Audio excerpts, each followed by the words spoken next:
Fatima tujiya mi da yawo.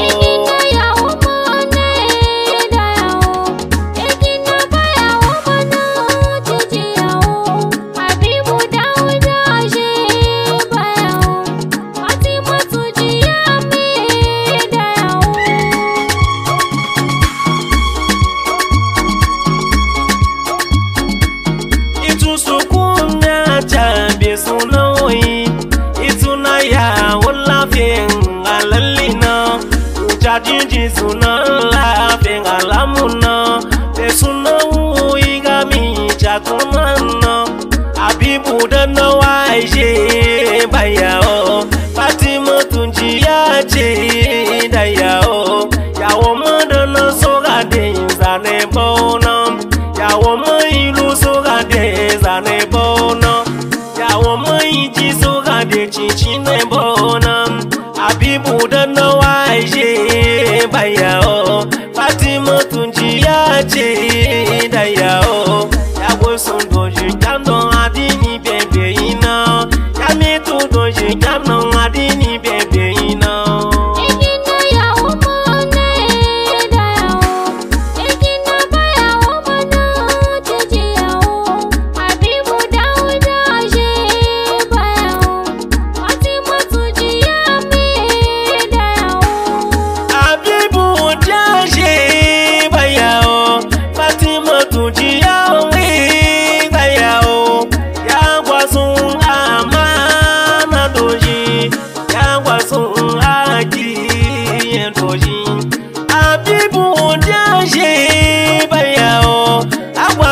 Amana Fatima tu katale ti Fatima tu egwayo bo sutura Fatima tu egwayo bo kijibe fifi Fatima egwayo bo galuga Fatima tu ba esama galuga Fatima tu ba yakama bona yitu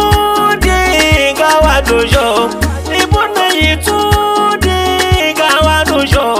ya gwasun aki endoji igalu gwanzan tondo wo musema egina ya umone dayao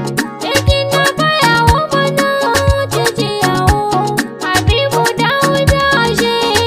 bayao Fatima tujiya mi dayao Fatima tu de go dayao agwasun Habibu enonga wana chitawajo one itu diga wadojo igaluba ngajo gangayoma izagindo ndo lati uye yaba won kamina baba na yeba gando danu ibuje be disuli ya wangi inola izagi disuli ya wangi na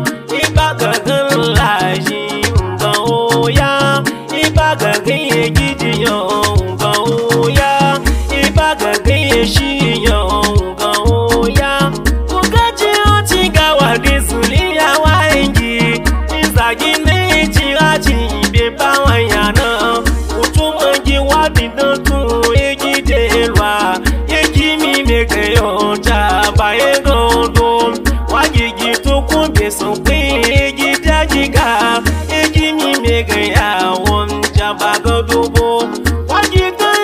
ya gide matanga ejimi mega yo jabadago dubo idagwasun aki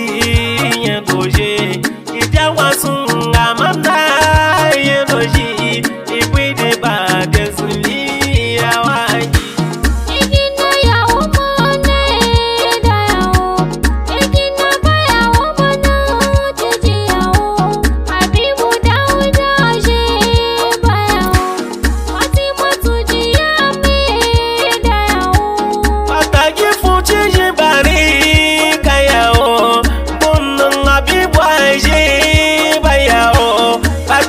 tujiya de dayao to dengi jati bae ni male ne yao jobari kai yao baba yao jobari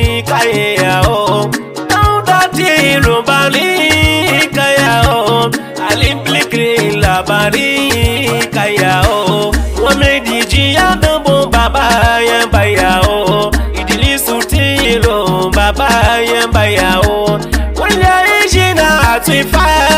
yan bama Niyao yima biari jina Malama jumai na